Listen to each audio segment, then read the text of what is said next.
There, guys, girls, and miscellaneous others. Brokenbriken, or David here, and I have a tiny porcelain elephant staring at me, so I guess it's time for the currently unnamed podcast. With me, as always, is the giant and fluffy Matthew, aka Dolby2612. Say hi, Matthew. Hey. As always, we have the beautiful and slightly squeaky Bubsel. Hi. Aka Hazel. And we have the lap dancing Lynx, Declan. Hello. Yes, so this week we as always have the Game of the Week little segment. We're going to have some video gaming news and a little bit of a vlog thing at the end of our meetup earlier today. Like, we all met up, had coffee, went to a place. You know, it was a good time. Matthew got shot a couple of times. Happens. Yeah, it happens. So, as always, first segment, Game of the Week. And since she has played, I believe, 20 hours of it now, Bubsel is going to go first. Sure. I believe, Hazel, you have been relatively addicted to a game this week. Yes, a couple of days ago, Declan sent me a copy of Super Hexagon, which is pretty simple. The idea is basically you just have to go through the gaps between the lines which are moving, but because of the optics and such, it becomes quite difficult. And it's ridiculously addictive. I've not been able to stop playing. And the music's actually quite interesting. Stop it. It doesn't work, you're out with sync. Yeah, just a little bit. Yeah, so, The Hazel. music's so random as well. Yeah. So, on a scale of 1 to 10, how much would you rate Super Hexagon? If you're just looking for a simple game like to fill 5 minutes or such, like 7 or 8. But if you're looking for something that's it's got a bit more to it, then I wouldn't say it's as good. So, if you're looking for something to fill 5 minutes, or in your case, 20 hours. 2 hours. In my head, it'll always be 20. That's still a lot of play considering the sessions are 20 seconds average. Yeah. Let's assume a 20-second session and 2 hours. How long is that? Matthew? That's 360 games. Oh. Hazel, that's a lot of games. That's only been like 2 days. Yep. Yeah. Anyway. Yes. But yes, so your game is Super Hexagon. It's definitely something that you'd, buy yourself if Declan hadn't gifted it to you. Yes, definitely. Okay, cool. Okay, since that one was a bit short, we're going to give Matthew a little more time, and I'm going to regret saying that. Oh, God. Matthew, what's your game of the week this week? My game of the week this week is Antichamber, and it's really, really, really mind-bendingly weird. But it's awesome in the way that it does it. It's like a puzzle game that you go around, you gotta figure out how the environment is going to react to your presence, and then use that to get through the puzzles. I mean, some of them are straightforward, and one of them I didn't even see. Probably my favourite moment was that I was standing there for about 5 minutes trying to figure out where the hell am I supposed to go. Turns out there was a left turn that I missed. Missed a simple left turn on a wall. My God, isn't that game like mind-bendingly messed up? Yeah, like there's a point where it says go straight ahead. If you go straight ahead, you're just gonna fall straight down. You shouldn't have listened to us. And then there's another point where it says follow the path, and so you follow the path, and it's like, and then you look left and you see a little sign over there, so you go that way. That's the way you're actually meant to go. If you follow the path, it just takes you to a circular bit that you go up the stairs and down the stairs and up the stairs and down the stairs and up the stairs and down the stairs, and you can't figure out which way is right, so you just go back the way and you're back to where you're supposed to go. It's like you shouldn't have listened to us again. I think we broke Matthew. Someone fix him. So what we're saying is we need a factory reset. It takes your mind and fucks with it. And then it expects you to figure out how it's fucking with it, so you can figure out what to do with this mind-fuckingly fucked up. Alright? So, Matthew, just for anyone who doesn't actually know what the game is, how does it play? What is it? What platform is it on? It's on PC. It's first person. It's It runs on the Unreal Engine, right? It runs really smoothly, and it's a first-person puzzle solver game, right? Like you jump, you run around, like you jump and you walk at a leisurely pace. You don't sprint, and you'll eventually get to a point where you can, you get this gun that fires little bricks that you can pick up off the environment and holding the gun, and there's just it doesn't explain things very well to do with the game except for tiny little signs on the wall. And you get these little like hand-drawn sort of character-looking things on the wall, which explain everything you want in the messages they're trying to convey, but nothing to do with the controls of the game. Right. So The there's a, controls are all based in the antechamber, which is where you start. And the unique thing about this game, each playthrough is only 1 hour and 30 minutes long. They have a timer on your save file, and once that runs out, you get reset. Seriously? Yes, and then you can go through the other bits that you went to go through or didn't go through, and see what happens there. So far, I've been going around trying to figure out, is this the way I'm supposed to go? No. Is that where it's supposed to go? No. Is that where it's supposed to go? Yes. Okay, go down this way. Oh, look, cool gun. Use cool gun. Go right down the path I'm supposed to go. Missed about 50 billion turnings, and I do not know what the fuck to do now. So Matthew, what I've heard of the game is that it likes to play off conventional game mechanics. Like if when you play a game, especially in first person, you expect gravity or direction to work in a certain way. The game likes to play off that by messing with it. So like It doesn't mess with gravity. as you're walking through like somewhere like a corridor, it turns out the exit's behind you, and all you have to do is turn around. But if you keep walking forward, it basically won't work. Stuff like that. It messes with your sense of perspective. It doesn't mess with your sense of gravity, right? It does definitely mess with your sense of direction, right? There's one point where you have two ways to go around this circular room, right? Then you pick left, you go around, it's an infinite circle, and the only way to get back out is to go back the way you came for a certain number of runs, and then walk out the way you went. And that exit disappears for a good few runs around the circle, which is the same size as if you go the other way. And it turns out you're just taking a wrong turn. There's another section where they have these lights, and you're supposed to follow the green lights. Right? You follow green. If you hit blue and then you turn left, you're back at the start. You turn right, you follow red, you're back at the start, and nothing makes any sense at all. I was trying to do that for about 15 minutes. I was like, okay, all of this is green. Which way do I go? So I went left, and I was like, nope, it's not working, not working. No, no, no, no. Just sat fetal position. Just couldn't work it for like 15 minutes. It was. It's a lot of fun, but it's really mind-bendingly weird. So it's quite a unique puzzler then. Yes, If it but made definitely worth the £15 I paid for it. if it made Matthew cry, then I think it's a good game. It has my recommendation. It didn't make me cry. I was just fetal positions like, why won't it work? Okay. So yeah. So it has not yet made Matthew cry, but it will. I have faith. Now I'm at a bit where it seems pretty much more straightforward. When you get the second gun, everything just seems to unlock. Like you can do the things that you couldn't do before, and you can get through the walls that kept regenerating when you tried to go through them, which was really annoying.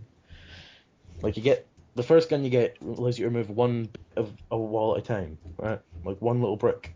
Yeah. Only certain bricks can be picked up, right?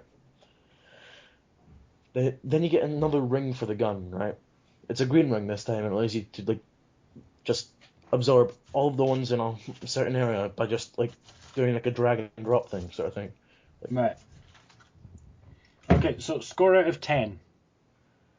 I would give it a 7. A 7 out of 10. So It's very addictive and makes me want to keep playing it. But I got to a point where after I got the blue gun and got stuck on this one puzzle, right?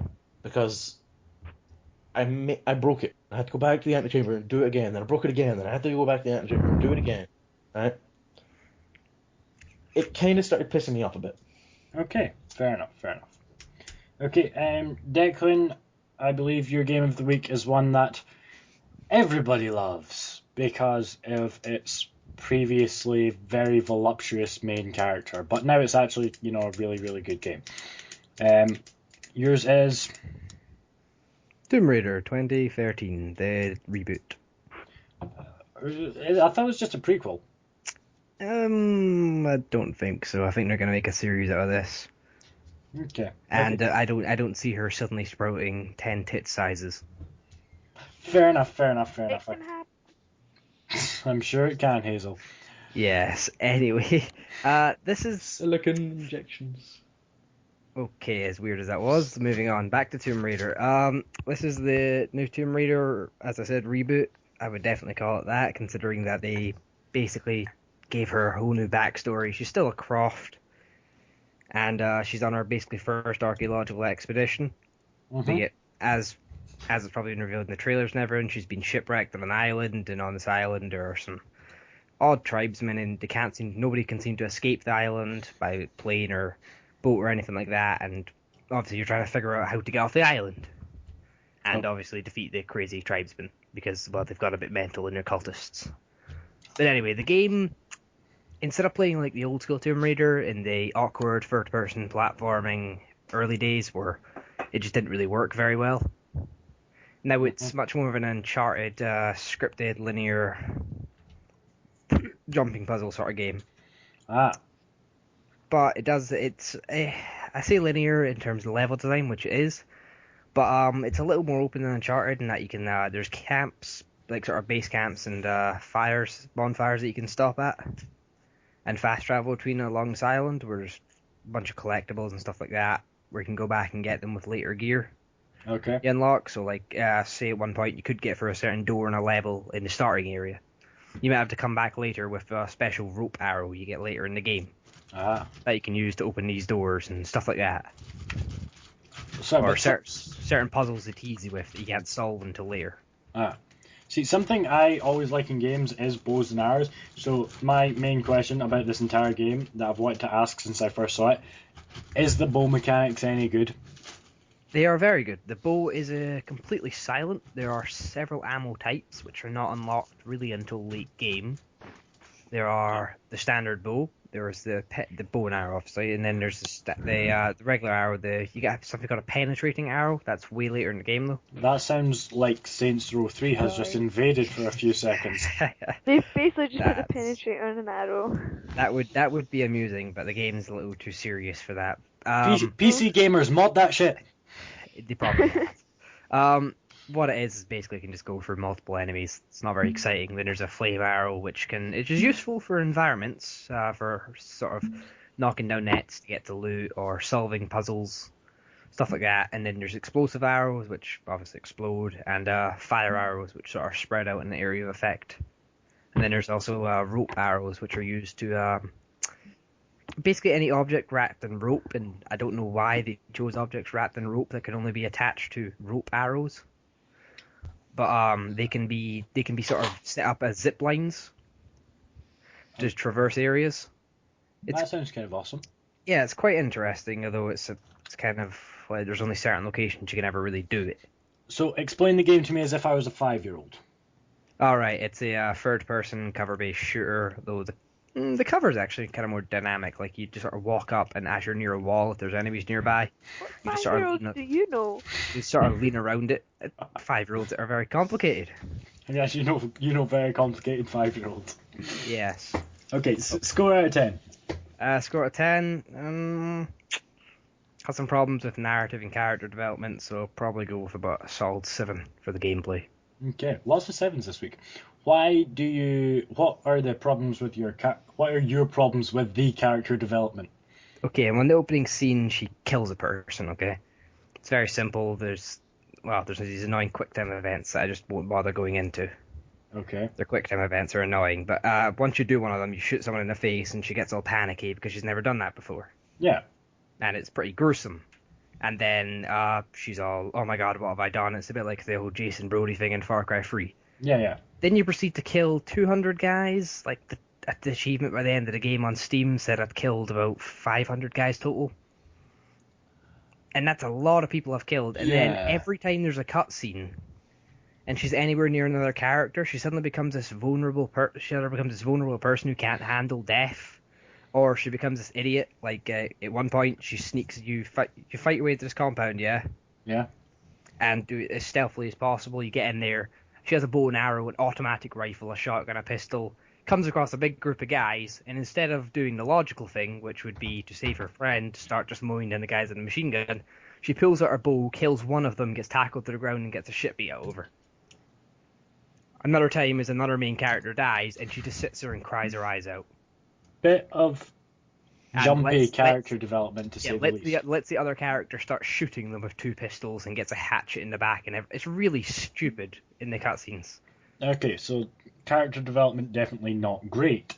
Yeah, though by the end of the game, it's certainly much more fleshed out, her as a character, but it's sort of very sporadic whenever it includes this character called Roth, Yeah. who's sort of like a father figure to her. It's very weird.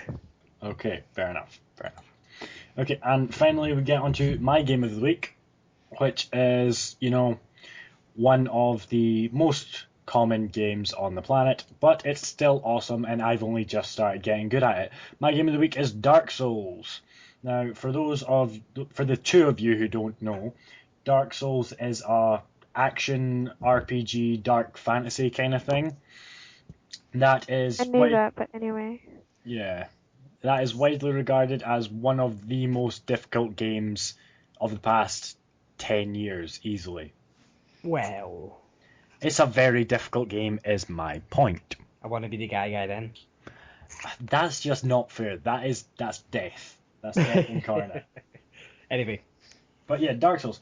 I've been playing Dark Souls a lot the past couple of weeks, and I've recently started, dare I say it, to get all right at the game. I killed Fable. With a lot of help. A lot of help from Declan, yes. Declan has, how many hours was it? 367. Declan has 367 hours into this game, so I've been using him as a bit of a Dark Souls guru. But, I enjoy the game. Yeah, the idea behind it is it's a game that you're in the age of fire, I believe, and yes. all these dragons, the dragons used to rule the world, and they've all been wiped out, and one of the gods who helped fight the dragons has, killed himself by... It's a very convoluted lore and very difficult to explain. If you want, I'll link to Epic Name Bro, and he'll show the lore in his series. To put it rather basically, you are a human and you're trying to usher in the age of humans by defeating all the old lords and bringing in the new order. You also can choose to extend the age of fire, however. I know but that's that. only if you're proved ignorant by the story and not pay attention to the lore. Suppose. But yeah, my main concept with this game, or my main impressions of this game, isn't of the story though, because you do have to do a lot of work if you want to see it. Well, maybe not a lot, but you have to look a lot deeper than you would with a lot of modern games. For me, the main part about this game is the excellent combat. Seriously, this game's combat is really good. I much prefer it to Skyrim's, and I played Skyrim for 50 hours. What's that noise? What noise? Oh, I must be hearing things. I'm going insane.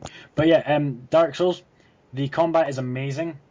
It's difficult as hell, but once you realise everything can kill you, the trees can kill you. Once you realise that, you're basically set. If you learn and accept that you're going to die in this game multiple thousands of times, then you can sort of get better at it. Believe you will be bad to be good. But there really is no consequence to death. Yeah, except the only consequence. You can lose your souls, but you still have one life to get them back, basically. Yeah. That's another interesting part you can mention, the souls mechanic. Yes, the souls. Souls are used for basically everything. They're used to level you up.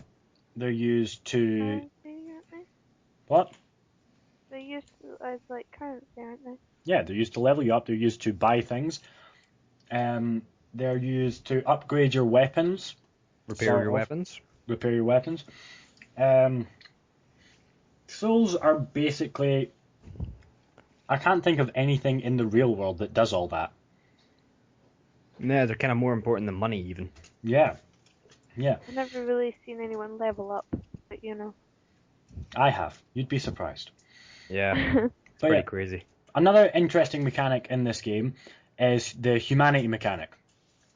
And the idea behind humanity is it's a small black sprite that does something, but basically it turns you human. And while you're human, you have to turn human at a bonfire, which is where the bonfires are like checkpoints, but you have to turn human at a bonfire, and while you're human, you can access online play, you can summon people, you can be summoned, you can invade other people's worlds, which is pretty cool.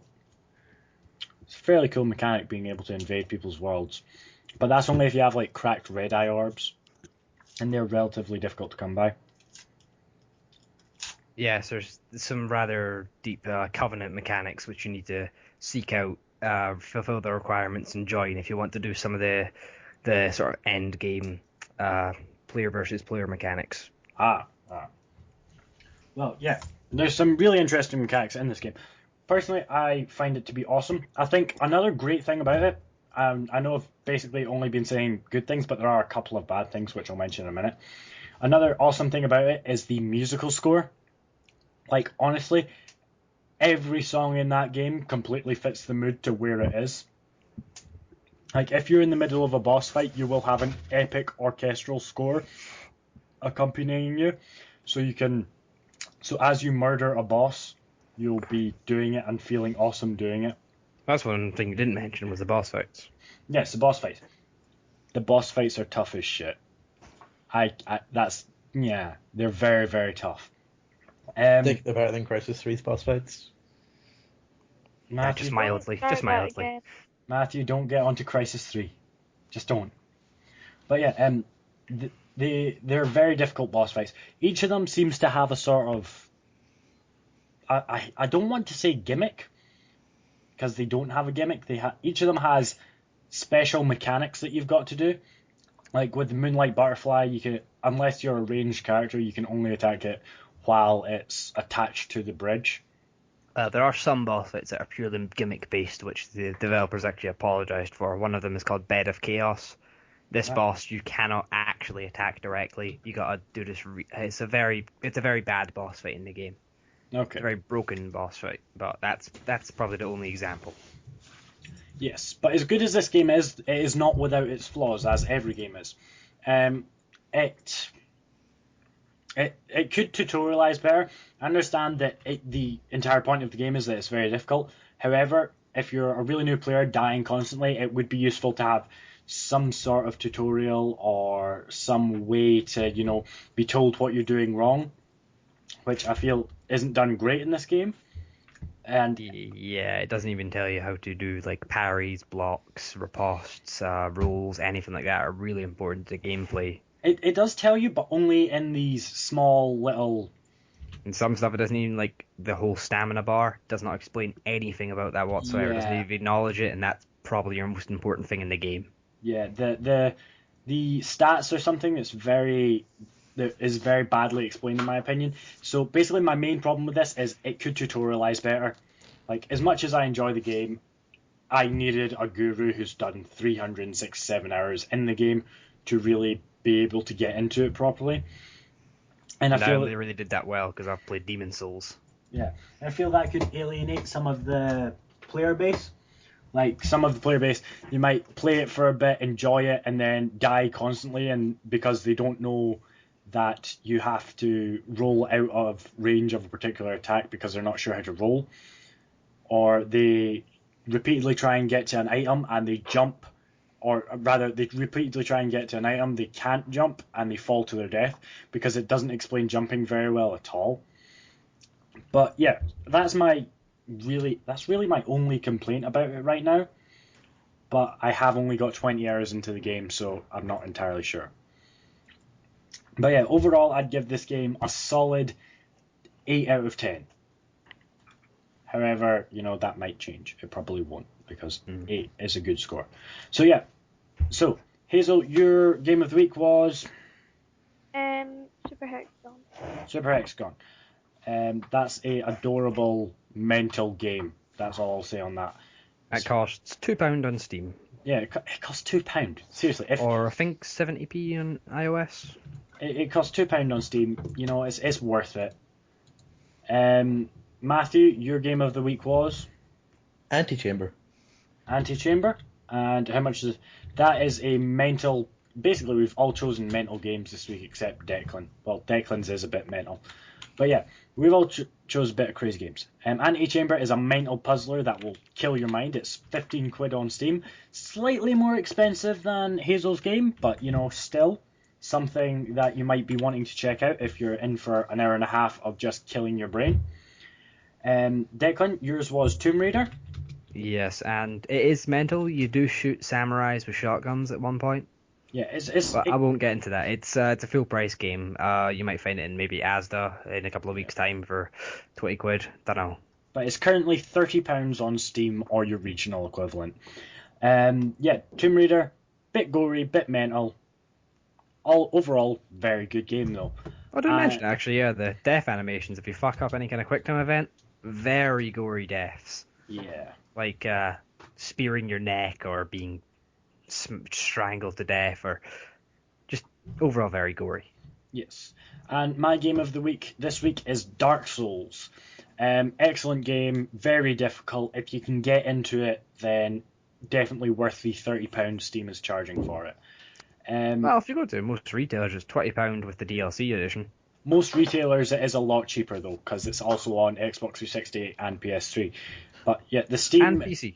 Yes, and PC. That's why I said the Steam one. My mistake. Yeah, I Steam. saw a really cheap copy of Dark Souls for PC today.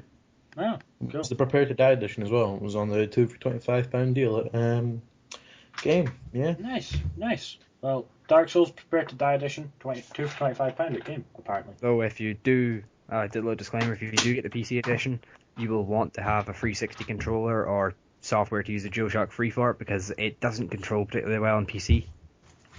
Yes. It's much more suited to controller. So, do we have any particular...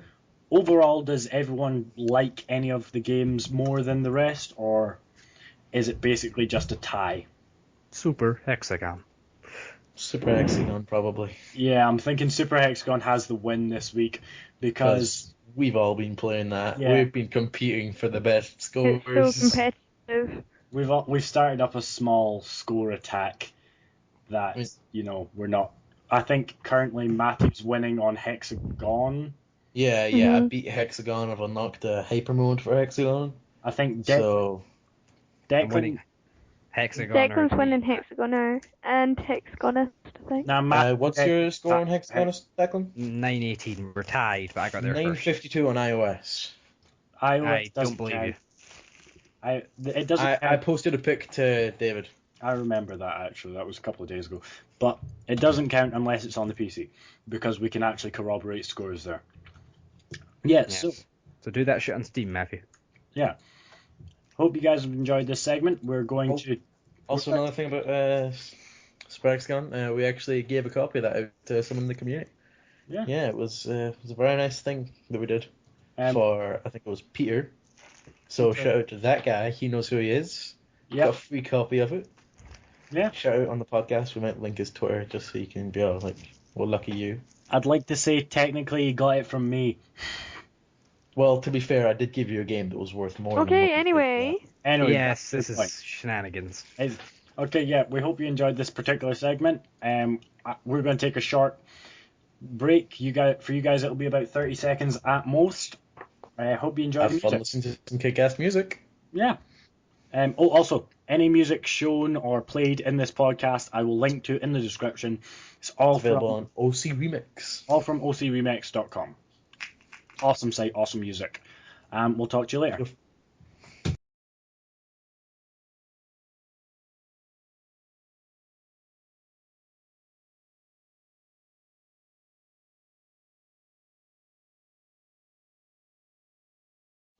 Hope you guys enjoyed that music. That was all from OC Remix. Awesome site. Check it out. It's all video game music, all DRM free. So enjoy.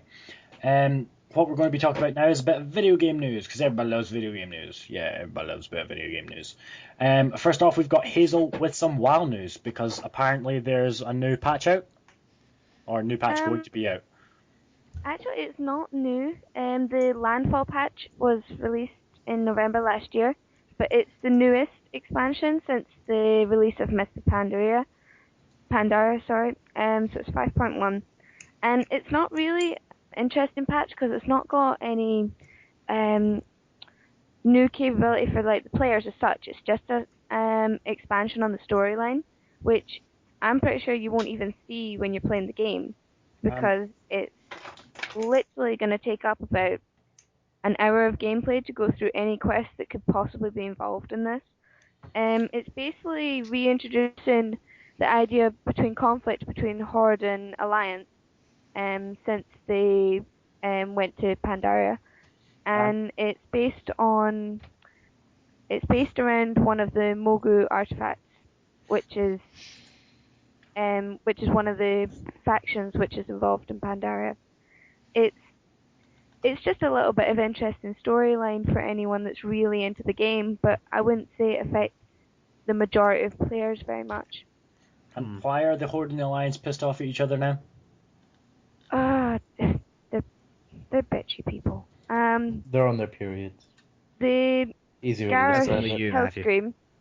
Hellscream, which is basically the leader of the Horde, is looking for something called the Divine Bell. They have so much imagination, these people. I don't know. Divine Bell, really? That's Wonder what where it the ends. artifact's called, which is designed to give his soldiers more power. Okay. And it's basically just a story of the consequences of the Horde doing this and like the reinitiation of violence between the two factions. Fair enough. Question, Hazel. Do you actually read the quest text? The quest text, yeah. Oh, right, you actually do. Most You're a people don't. dying breed. Yeah, most people just click. What do I get? Yeah. No, because if you just keep doing that, all the quests seem exactly the same, which is when people get bored of it. If you look at the quest text as such, it does develop a little bit of storyline, which helps keep you interested during the first few levels. And that's how everyone learned about the almighty Hogger. What? Anyway, it's a old reference to back when I played WoW. Okay. Yeah, so new stuff about the WoW story that isn't exactly new. Oh well.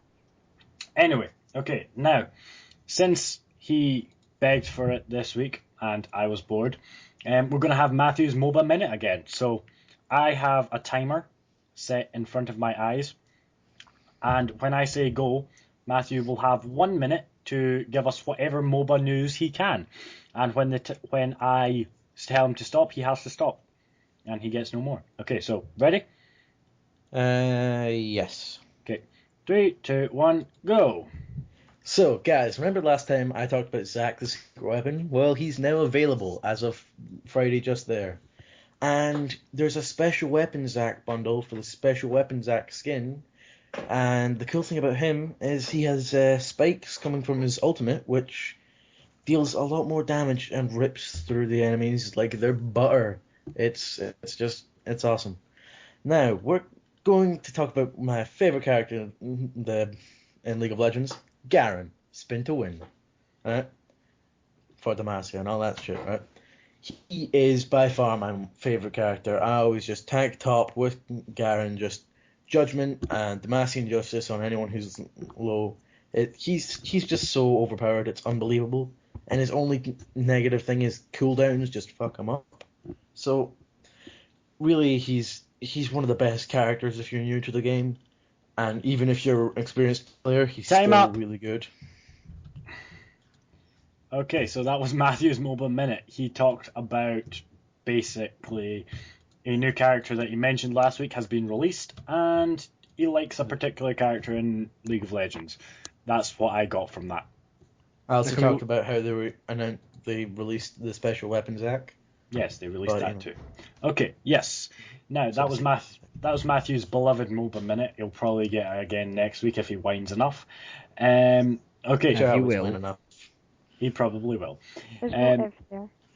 Okay, next up is Declan. And Declan, you have some interesting news about the Unreal Engine, yes? Yes, and the Wii U. Just a quick disclaimer: the Wii U has basically most people seem to be third party seem to be considering it a bit of a failure. The And Wii U's the Unreal tanked, people. Yep, the Unreal Engine has also been confirmed that it will not be on the Wii U. So no Unreal Engine games, no Frostbite free engine games. So that means there'll be no new Dragon Age, no new Mass Effect, no Battlefield for that console. That also means that basically anything released by Epic Games will not be on that console either. And honestly, it'll be missing out on a large portion of any AAA releases in the next year or two. I feel kind of sorry for the Wii U now. Yes, it did Wii kind U of. owners. It's a nice bit of kit, but it just can't hold water to anything that's coming up. It is basically just a controller, though, from what I've seen anyway. It's basically a controller. Yeah, it's a Wii with a really nice controller, but one also other thing is that I'll quickly mention this. It takes a whole I think it's 17 seconds to load the settings menu What? on the Wii U, and they actually have a loading screen for it. The settings. The settings menu, and also they have a patch for it coming out, which reduces the load time to 5 seconds. Still, the settings. Yes, it has some problems. I'm sorry for the people who've bought the Wii U. I'm not sorry for the Wii U itself. Yes, it's especially in the UK, it was quite expensive at launch. Mm-hmm. Some might say overly expensive. I'm sorry for Billy, actually. Billy happens to be someone we know, and she's got a Wii U, and I feel so sorry for Did her. she really buy a Wii U? She bought one, yeah. She didn't How buy very one. She got unfortunate. it was bought for her. Still. Still, that's very unfortunate. Yes. This is kind of sad. But yeah, so basically they're gonna lose out on a massive chunk of possible gaming. Yep. Mm-hmm. It's a shame. Are they still getting Bayonetta 2? Yeah. Well, Yeah, yeah, that was actually bought by Nintendo, so only they can release it. I'm tempted to buy a Wii U just for that game, because I loved that game. It'd probably be better, man, just to look up a playthrough on YouTube when it's out. Entirely possible. And maybe get one of those don't tell anyone I still told you this, but just get it on PC when it actually gets pirated to there. I probably will. Oh, speaking of pirated, I believe you have a little bit of U1 news. Pardon? Remember last week when I said it'll be months before... Oh yes. SimCity within 1 week was busted open, pirated, and is also available offline. Just... Didn't take long. Nope. That said it would take months because of the DRM they said they were using. Yes, which it turns out was a bunch of horseshit because the game could have been played offline in the original version anyway, considering you can play offline for 20 minutes and then you get booted. I just feel so... I am disappointed. I'm disappointed in you, EA. I'm impressed at the hackers though. I'm impressed. You get them together, give them a good cause, and damn, you're fucked.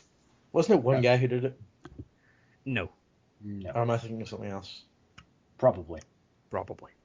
Okay, so basically, hackers have taken down, or not taken down, but they've pirated SimCity, and I am sad about that because I thought I would win, and I didn't. Well, apparently the game in general is quite broken. Yeah. Like, for instance, your Sims, they're meant to all be individuals, but they actually go to a different job every day and return to a different house every day. That's kind of funny. It's a bit weird, isn't it? So I feel like they'll commute to another city and then go to a different job, go to someone's house, then go to a different job the next morning and to someone else's house. I think they're just all swingers. That'd be pretty awesome, actually. It turns out Max is just fucking with everyone in the end. Yeah. Okay, from that sad, depressing, saddening news to some news that makes me genuinely happy and excited. This is my news, my favourite news, and it is Minecraft PS3 might be maybe possibly coming out, maybe. We're not sure. If you go to iDigital Games and look at like recent news, you'll probably find it. Why don't you put a link? Good idea, actually. I wonder why I didn't think of that. I will probably link. I'll probably link it in the description. But yeah, basically, Minecraft might be coming to PS3. It's a very exciting thingamabobble. Yeah, PS3, basically what it says is that Mojang has announced that once their exclusivity deal with Microsoft ends, they're planning on bringing Minecraft to PS3, which is, very exciting. As everyone knows, the Xbox 360 Minecraft was released in 2012, and PS3 gamers gave a collective sigh of dismay because Microsoft had an exclusivity agreement. Here's one interesting thing though. PS3 supports keyboard and mouse. Does it? Yes. I wonder if that'll be a possible control scheme for the Yeah. Minecraft on PS3.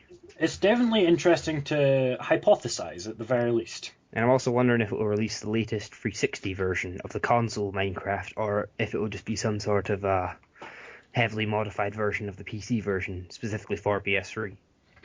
Like what happened with Pocket Edition, which is now going more towards the PC version. Yes, because the console version is actually quite radically different. And I'm also wondering how any kind of LAN play will work, because it did have some element of LAN play on 360. I wonder if that will translate to PS3 as well. It might. Here's hoping. Because from what I've seen, PS3's... oh wait, no, that's nothing to do with the internet, because you don't need to connect to the internet with LAN. I am just utterly stupid. But yeah. Basically, they are trying to make... Well, they've said we're going to consider Minecraft for PlayStation. However, more sad news for the Wii U. They have apparently quoted, according to this link, that Wii U is very unlikely with regards to, getting Minecraft, which is kind of sad because I personally think Wii U's controller would actually work pretty well with Minecraft. It seems like they're losing all third-party support though. Yeah, and while they still, think about how many people bought a Wii just for Mario and Zelda. Yeah. I'm not sure if they'll fork out the extra expense and get burned twice. Yeah. Because while they're still great games and Nintendo still has its fans, they can't really carry a console. And even if they release a new Metroid, I'm not even sure if that would work. Yeah. But yeah, basically, Minecraft for PS3 might be coming in possibly maybe May, because apparently PlayStation Lifestyle is predicting that the exclusivity agreement will end in May. But don't quote me on that because PlayStation Lifestyle might be wrong. Basically. Yeah, they might be wrong. But yeah, they're considering Minecraft for PlayStation, which is a very exciting thing. Everyone, PS3 gamers or PS4 gamers or PlayStation gamers in general, just rejoice and be happy. And everyone go out and get drunk. Unless you're below the legal drinking age, because that would be wrong. You mean like 3/4 of the podcast? Yeah, exactly. Yeah. So. Yeah, because that matters. Exactly. Because none of us have ever totally drunk alcohol. No, definitely not. Definitely not. Except Declan, because he is of course 18 and legal in this country. Nah, I just haven't touched a drop. This bottle of Jack, not mine. Yeah. Holding on to it for someone. Is that an empty bottle of Jack, or is that another bottle of Jack you got? Another bottle. Anyway, moving on.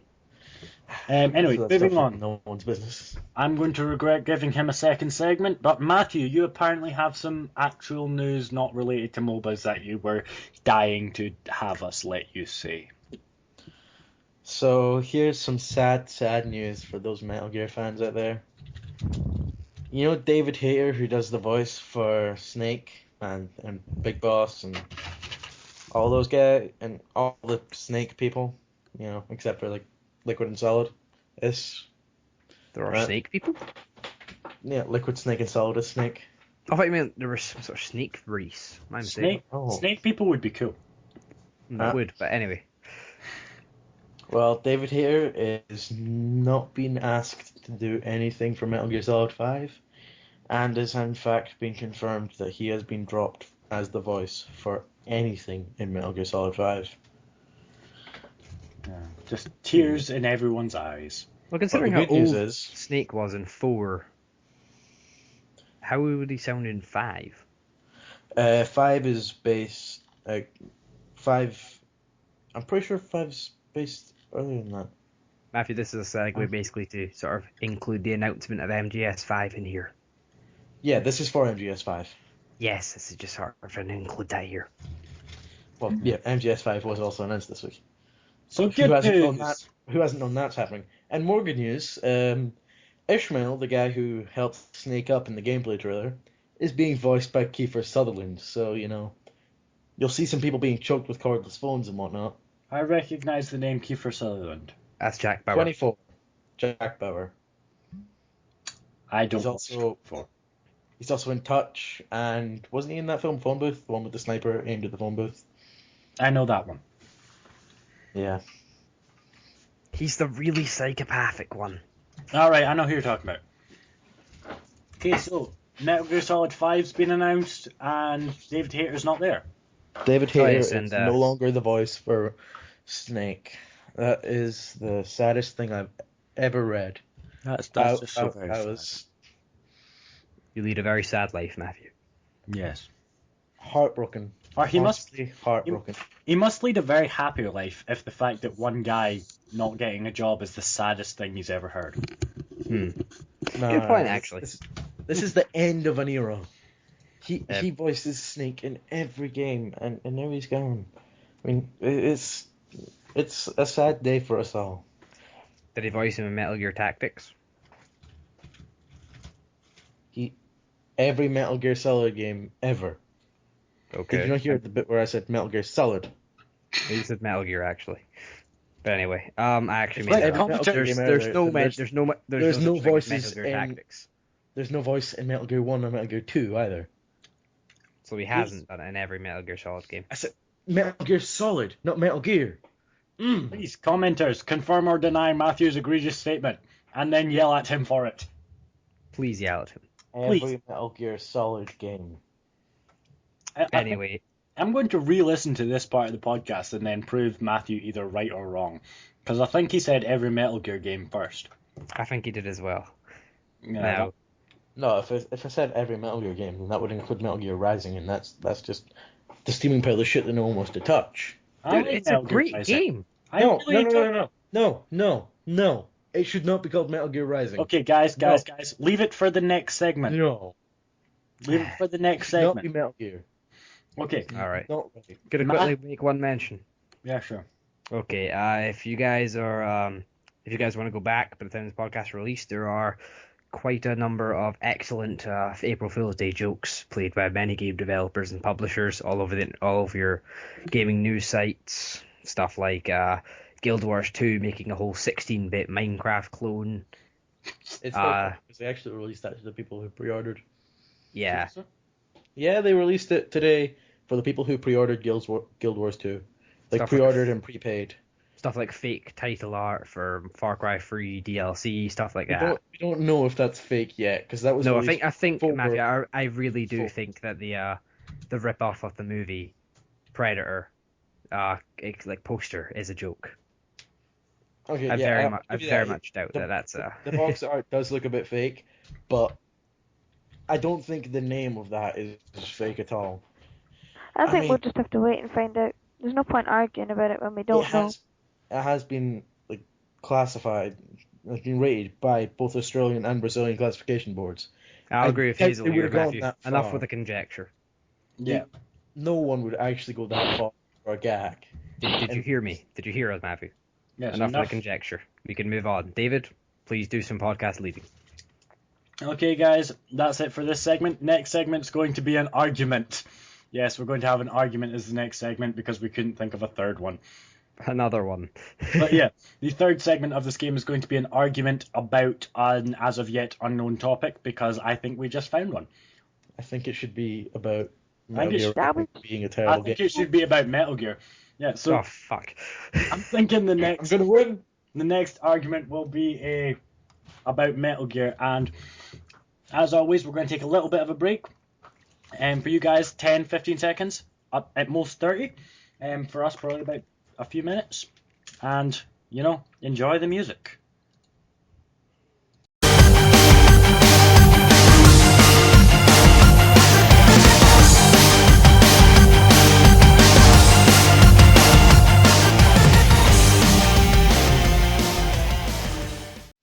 Okay, And we are back. Hope you enjoyed that little bit of awesome music. As always, OC Remix. Check it out. Video game music. You'll enjoy it. Tell them Briken sent you. We should get sponsored by them. Yeah, we should totally do that. Okay. So this segment is going to be an argument about the value of Metal Gear Solid as a series or something along those lines. I wasn't really listening, to be honest. Not Solid, just Metal Gear.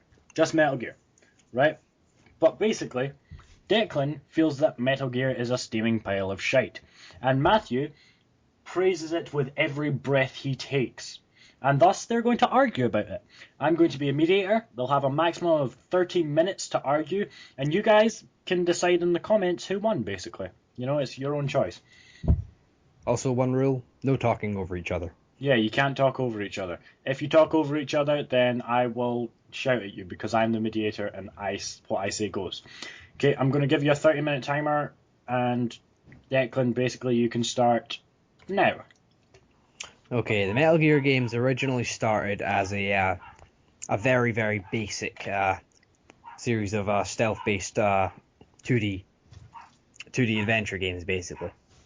Oh, yeah, What they eventually grew into with the Metal Gear Solid games is a heavily narrative-driven, very Japanese-inspired, but not RPG in the slightest action game, which, as the series went on, became this convoluted,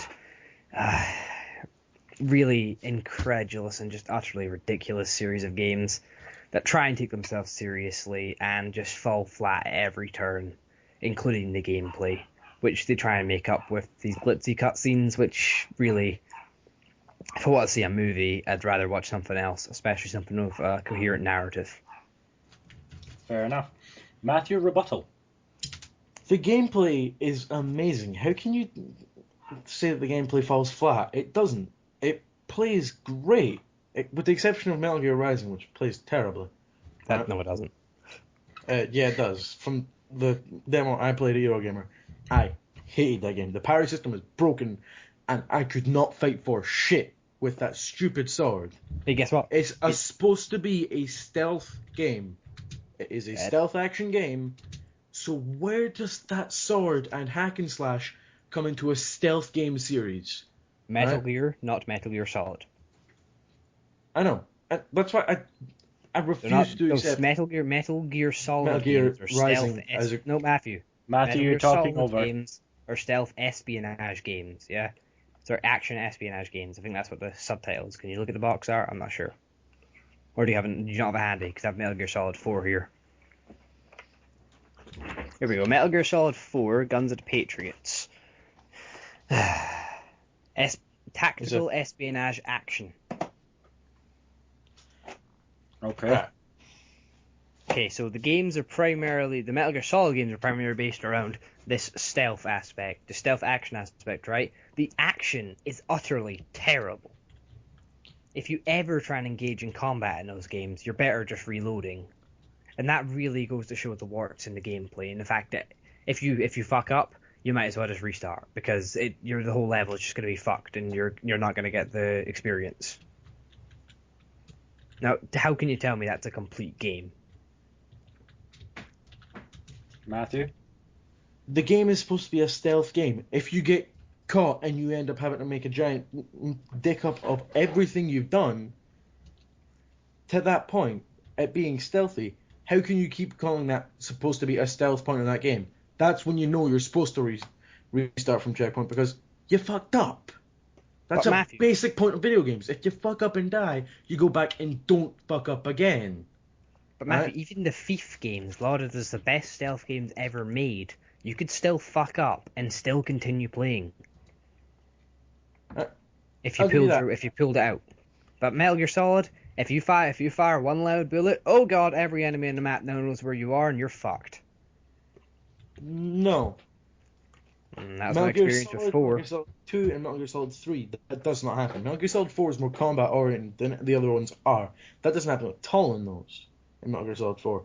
If you fired a loud gun, you fight your way out of it in Metal Gear Solid 4. Metal Gear Solid 1, 2, and 3, if you fire a loud gun, you hide for a couple of minutes, you stealth kill some guys the next time because you realised firing a loud gun in a stealth game is retarded. But you didn't have an option. You were pressed into that corner by the game's mechanics.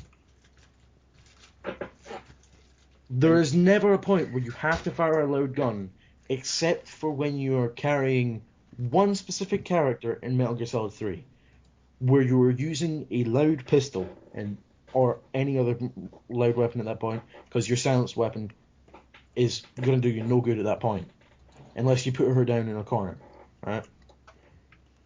But Matthew, That's the point where you're forced to fire a loud gun. it's called a tactical espionage. Okay, Sorry, so one second. I'll get the exact name again. Okay, look, tactical espionage action. So yes, the game is tactical, has a lot of equipment, has a lot of tactics, you can plan ahead. The espionage, yes, stealth mechanics, you do work quite well, but the action is utterly terrible. It does not play well in the slightest. Movement is very janky. Their tank controls, they don't work very well. It was originally designed as a top-down game. Top-down games usually have tank controls. It was originally designed on a console that did not have thumbsticks, so when they ported it to a Excuse they on had 4? thumbsticks.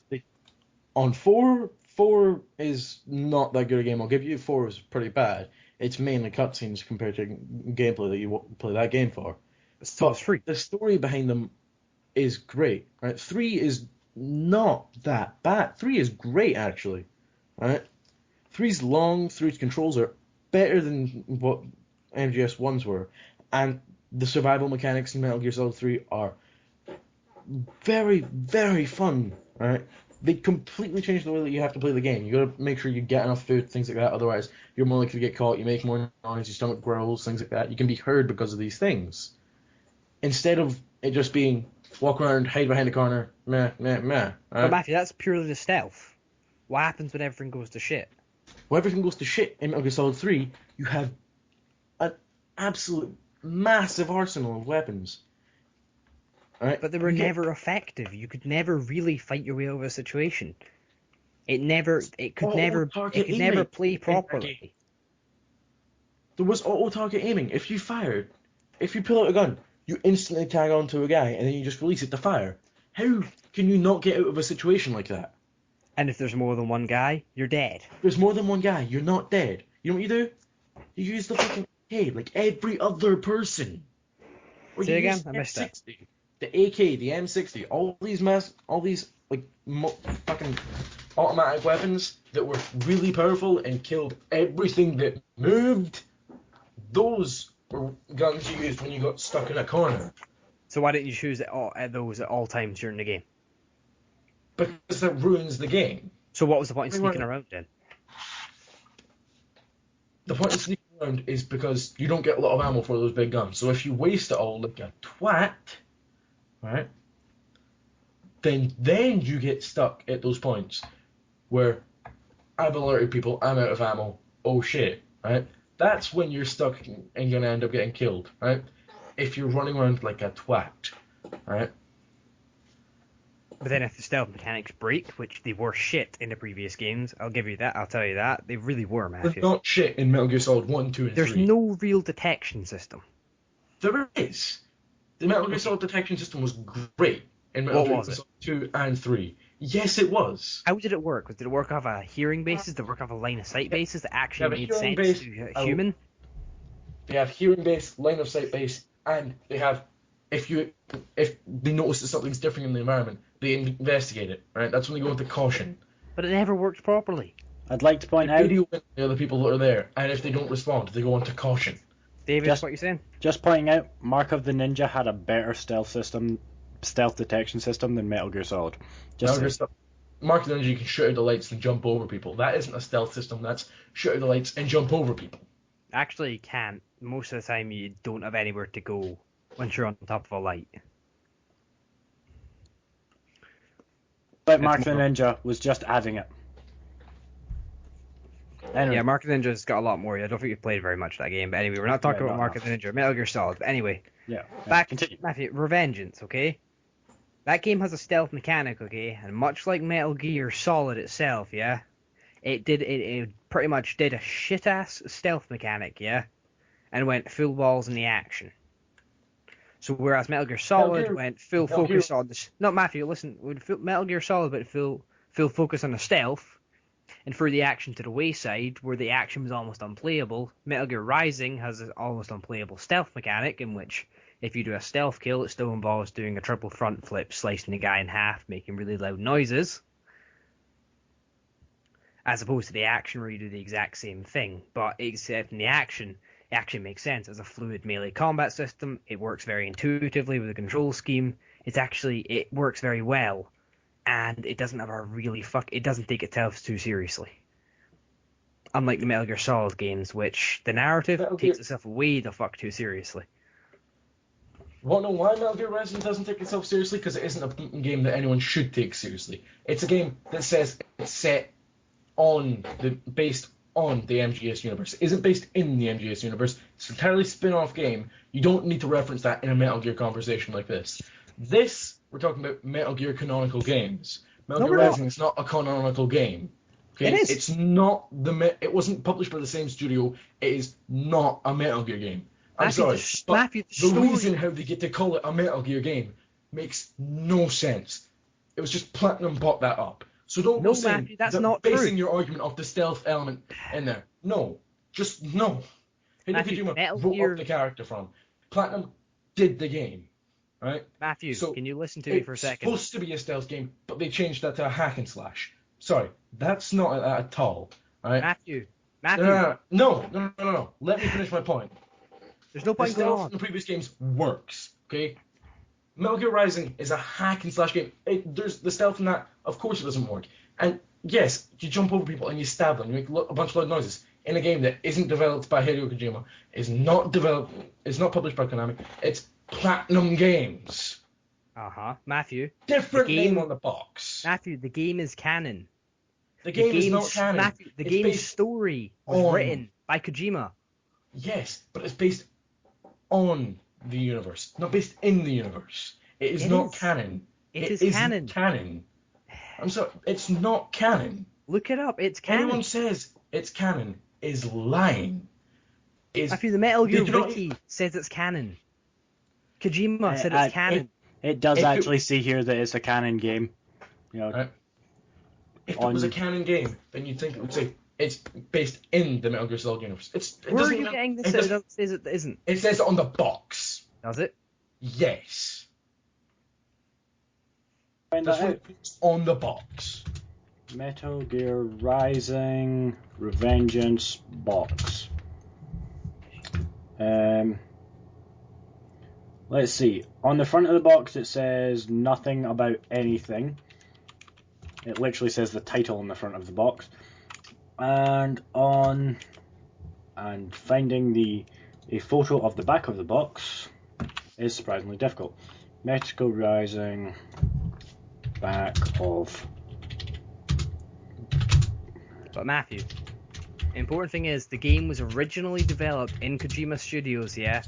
But they found they couldn't make a decent action game, so they outsourced the action parts, the gameplay elements, to Platinum Games, who made an excellent action game out of it. Right? And Kojima himself wrote the story for the game. Anything in the Metal Gear universe is mainly stealth. Actually, Matthew, set years after the events of Metal Gear Solid 4, Raiden has returned in the newest addition to the Metal Gear series. It's on the back of the box for PS3. It's set in the universe. It says based on the universe. And no, it's a set in. No, it does not say set in. It does not say that on the box. I will read you the back of the PS3 box. Set years after the events of Metal Gear Solid 4, Raiden has returned in the newest addition to the Metal Gear series. Raiden is a cyborg who was once in the elite special forces of Foxhound, whose enemy is none other than the Great Solid Snake. However, they later joined forces. In this time, however, Raiden is back after such a long time with his trusted sword, now with the ability to slice his opponents open and steal their components to augment his strength. That's the back of the PS3 box. It's a canonical game, dude. So yes, Matthew, Rising does count in the Metal Gear timeline. It's part of the Metal Gear franchise. Rising is a piece of shit. It is not a stealth action game. Metal Gear games are supposed to be stealth action games. Metal Right? Yeah, Solid. they only fulfill one half of it as well. They do stealth and they don't do action. This game They does do action, action. does stealth. You played the boss fights in Matthew, any Metal Gear game. it Those plays are about action. as You it plays played- about as You played Go on. any of the fighting points in that game. They're action. The points where you're being forced to fight in boss fights, they're action. but it's not good. It's clunky and it's not very well executed. No, it's really not. Dude, I prefer I mean- quick time events over the action they present you. Metal Gear Solid 2, in the last part of the game where you're just after being tortured, in there, all action. Didn't find a problem with that entire section. You want to know why? Because it's a good goddamn game, right? Metal Gear Rising, I had a problem from the second I started playing that game. It didn't feel like a Metal Gear game. It should not have been called a Metal Gear game, right? No way can that be classed as a canon game. It is. Maybe it just didn't feel like a Metal Gear game to you. Yeah, I think you To a have. fan of the Metal Gear series, it doesn't feel like a Metal Gear game. That's saying something. Look, Matthew, here's the plot of the game. 4 years after the events of Liquid Ocelot's insurrection, Raid has been contracted for VIP protection, military training, and other duties by PMC. Okay? And he basically goes into a civil war. He has this all cyborg powers, and he basically he's reconstructed by the PMC after he's been destroyed, and that's when he gets the cyber powers. And then the plot of the game unfolds in a quest for his vengeance. That's the plot of Metal Gear Rising. You're basically Raiden, who becomes part of a PMC. He fucks up one of his missions, becomes a cyborg, and then goes to get his vengeance on the guy who fucked him up. And that is a canon story in the Metal Gear universe. Yeah, that's basing the story off of a previous game. That doesn't make it canon. Canon means Yes, it does. It is in the off official and Metal plays Gear into timeline. other things. No, that's fucking horseshit that can be classed as canon. Matthew, what is canon? Like, what is your definition of canon?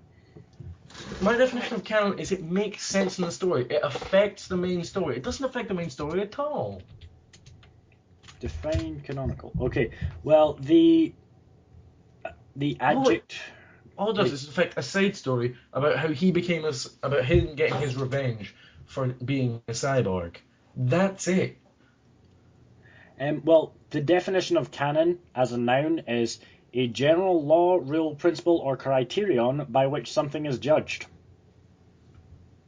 according to the internet. Guys? Yeah. Yeah, I was just making sure you're still there. You're all being very quiet. But yeah, so it seems to abide by the definition of canon, but, I've not played any Metal Gear game, so I wouldn't really know. But yeah, Metal Gear Rising Revengeance is canon. You might not like it, Matthew, but it is. The game was handed personally. Matthew, it was personally developed by Kojima's team, okay? And what happened was they gave up on it, okay? They were going to cancel the game, and then they outsourced it to Platinum Games to actually make the game. And it is an excellent game, but you don't like it. Just because you don't like it, Matthew, doesn't mean it isn't a good game. It has an effective combat system. It has a very good melee combat system. It's very different from the other games, but it can't be taken as a lesser game for that. Just because it shares a name with something else. I like how this argument seems to have switched sides. No, I'm fighting against you classing Metal Gear Rising as a Metal Gear Solid game. It's No, not we didn't say Metal Gear Solid. game. It's a Metal Gear game. Not Metal Gear Solid, just Metal Gear. Metal Gear is So the you universe. can include Matthew. Metal Gear Acid and things like that in the Metal Gear games as well. And how they aren't that good, but they're still stealth games mainly. There's You still all- get mainly stealth games on the goddamn wiki. but just because they're mainly stealth games doesn't mean you can't have an competent action game in there. And competent action game. Peace Walker, Competent action game. Metal Gear Solid 4, semi-competent action game. Metal Gear Solid 3, competent action game. Metal Gear Solid 2, competent action game. They're Metal Gear Solid 1, stealth games. semi-competent action game. They're Yes, only stealth. but there's stealth action and they have competent action in them. They don't. You haven't played Metal Gear Solid 1, 2, or 3. I've played 2. You played Metal I Gear have Solid played 3. 4. Yeah, right? I've got 4. I played 2 You've and got 3. 4. You played 4. When did you play 2 and 3? I played it on my PS2. Did you play both of them fully through? Yeah, Then how can you say that they have bad action? because I did not like the action in those games. I would always remember how frustrated I was at the game. And that the game would never let you play any way but the exact perfect way they wanted you to play. That's bullshit. And that if you fucked up, that's it. Start again. Isn't that the same as like basically every Call of Duty game? They all Isn't it the same as Dark And Souls? you can- Usually you get forced down one sort of path. Do you? And then No, Dark Souls Dark is one Souls- of the most open games ever. You can play that game almost any way you want, Matthew. You could run No, past in the every boss enemy fight. in that entire game. In the boss In the fight, boss Matthew, you can fight the boss any way you want. I could fight him with sorceries. I could fight him with pyromancies. I could fight him in melee combat. I could fight him with a giant greatsword. I could fight him with lightning. I could fight him using teammates for a faith build where all I do is support them. I could spend the whole time sitting back just spamming magic with teammates. I could have no teammates whatsoever, go in with just a dagger. There's a million ways to play that game. If it's a terrible example. He there are has many you there. ways to tackle most of the Metal Gear games whenever they throw something at you. Except for when they've taken your shit away for basic reasons like you've just been tortured and had your stuff stolen. Right? And even then you get it back real quick. But you cannot argue after the game plays well. It does not play very well. It plays amazingly well. But how so? How do you think the game plays so well? Because I've played it and I enjoyed playing it. I didn't think, damn, these controls are terrible. Damn, I wish they had a better way to control the game. No, I didn't. I didn't think, damn, this engine looks terrible. Damn, this combat is totally gimmicky. It's not, because it's good combat and it's a good game. It's a good story. Wasn't those your exact complaints with Revengeance? Yeah, Rising exactly what you said was plays wrong. shittily. It's yeah. That's why I'm saying that Revengeance isn't a good game, but the other games are. David, how long have we been going?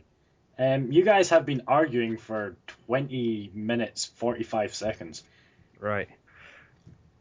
Okay, so closing arguments. Matthew, summarize your argument about why Metal Gear is a good addition to the video gaming world. Metal Gear Solid is a good, solid franchise, and people have fun playing it. I have fun playing it. It appeals to an audience, and it plays to them well. Alright? You get people like Declan here, okay, who do not like the controls or think that the action is bad. Argument isn't just about Solid. You need to encompass the entire Metal Gear series. Metal Gear Rising, I can argue that game is terrible today, as long as the day is. I didn't like the hack and slash maneuver. I didn't like the parry system. I didn't like the way that they got to call it a Metal Gear game when it is not a Metal Gear game. Okay, so basically, you think Metal Gear is good because it appeals to its fan base. And it plays what it's supposed to do well. It is a good stealth action game. But if it dissuades anything from the formula of you are Solid Snake, sneak about, if things go to shit, reload, then it's a shit game. But You're you saying can do it if differently. you're saying if it goes off the beaten path whatsoever, if it innovates even slightly, or tries to change the formula and give a nice spin-off, then it's automatically shit. I'm not saying that it's a bad spin-off. I'm not saying it's automatic shit because it's a spin-off to a game that I have good memories of. It's a shit game because it controls shittily, and it's calling itself a Metal Gear game when it is not a Metal Gear game. I mean, the stealth in it has been slated by everyone. Uh-huh.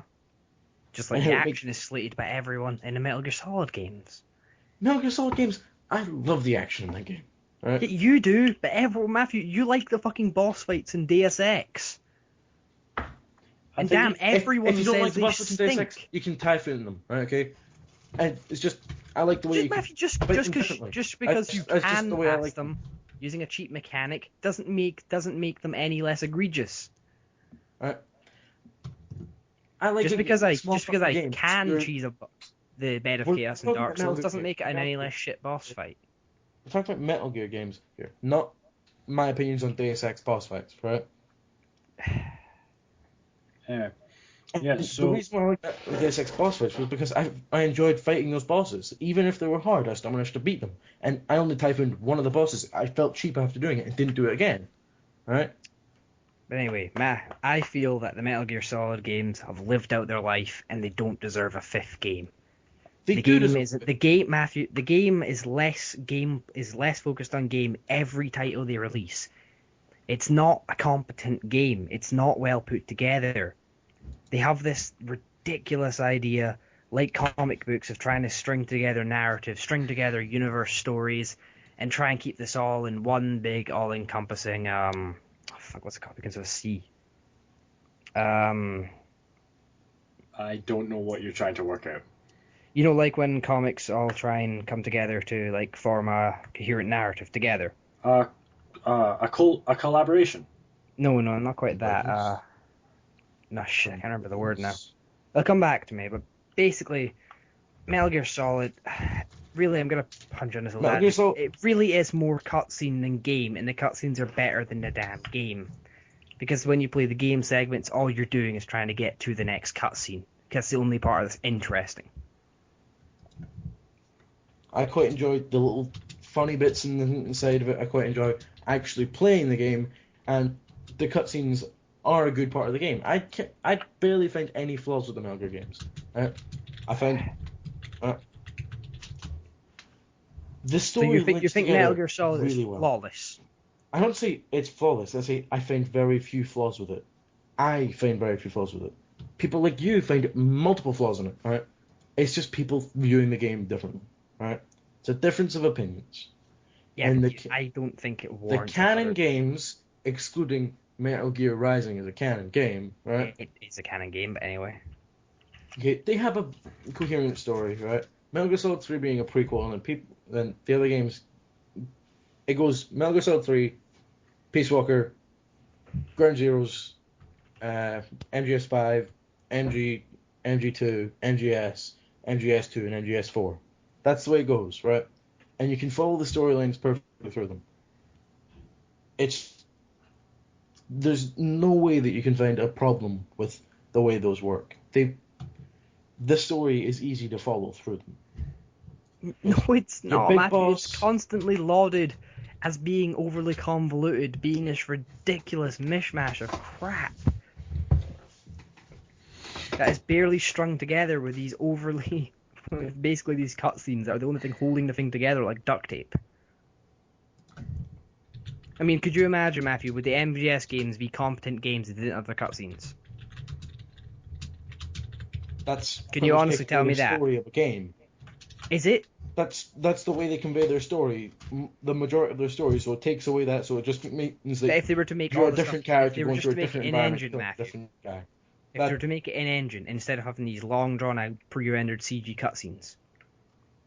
If they were to have the in-engine cutscenes, then it wouldn't be that much different.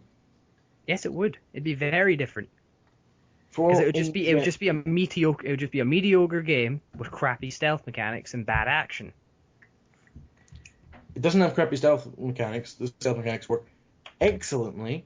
The stealth mechanics are widely lauded as fairly good, at the very least, generally. Fairly good. MGS, MGS2, and MGS3 have great stealth mechanics. Dude, I just said something on your side. Don't whine. Okay, so basically, Matthew thinks it's awesome because they know what they're trying to play and they play to it. They stay true to their fan base. However, he doesn't like Metal Gear Rising Revengeance because he feels it was a bit of a disillusionment. Declan, or 4, apparently. You choose to ignore that entire game altogether, but okay. I haven't played through enough of 4 to have a good opinion on it. Okay, chill. Declan thinks their old games don't deserve to... Declan basically feels they're a dying horse that needs to be put down by now. Am I correct in thinking that? Yeah, I'd rather they keep with the new direction of things like Rising, where they actually try something new instead of staying stale and doing the same crap over and pandering to their fan base like Nintendo's been doing for years with their games.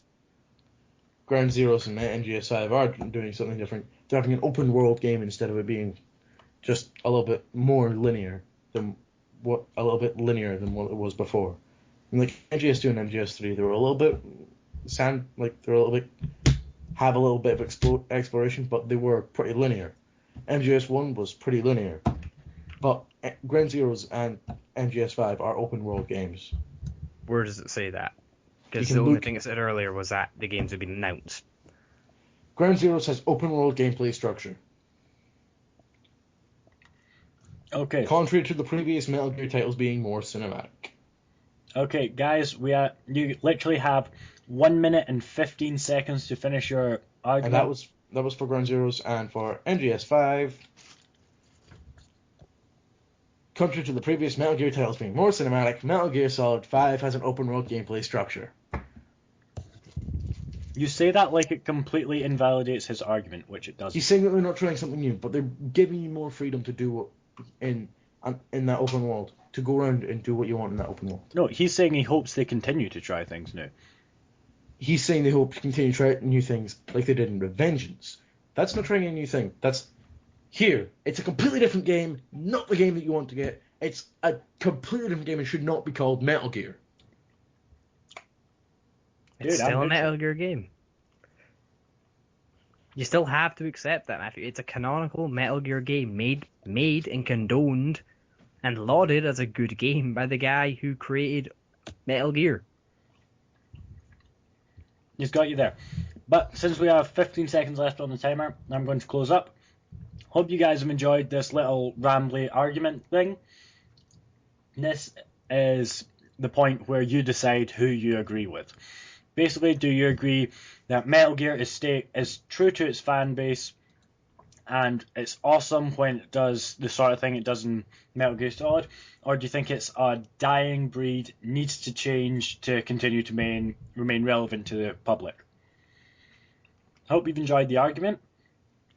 Now, I also hope you enjoy the music that's about to come on before you get to see the little vlog thing that we did today. You know, we did a small vlog type thing when we met up today, and that's going to be what's going to be on after the music. Unfortunately, you can't see Matthew being shot, which was very amusing. Yes, Matthew got shot like 6 times. But yeah, so hope you've enjoyed it. We will talk to you next time. Tragically, Hazel couldn't be here to do the outro because she needed to sleep. Well, Declan, watch Game of Thrones and sleep. watch Game of Thrones, then sleep. Okay, Declan, you say goodnight. Good night, everyone. Matthew, say goodbye and stop being in the huff. Goodbye, everyone. Declan, Yes. your opinion is invalid. See you later, guys. See you later from me, guys. Hope you have a good night, day, morning, or afternoon, whenever the hell you're watching this, really. And I'll talk to you guys next time we podcast, next time I video, or next time something happens that interests me. See you next time, Maybe I'll guys. kill Matthew. Yeah, I'll record it. See you next time. Enjoy yourselves.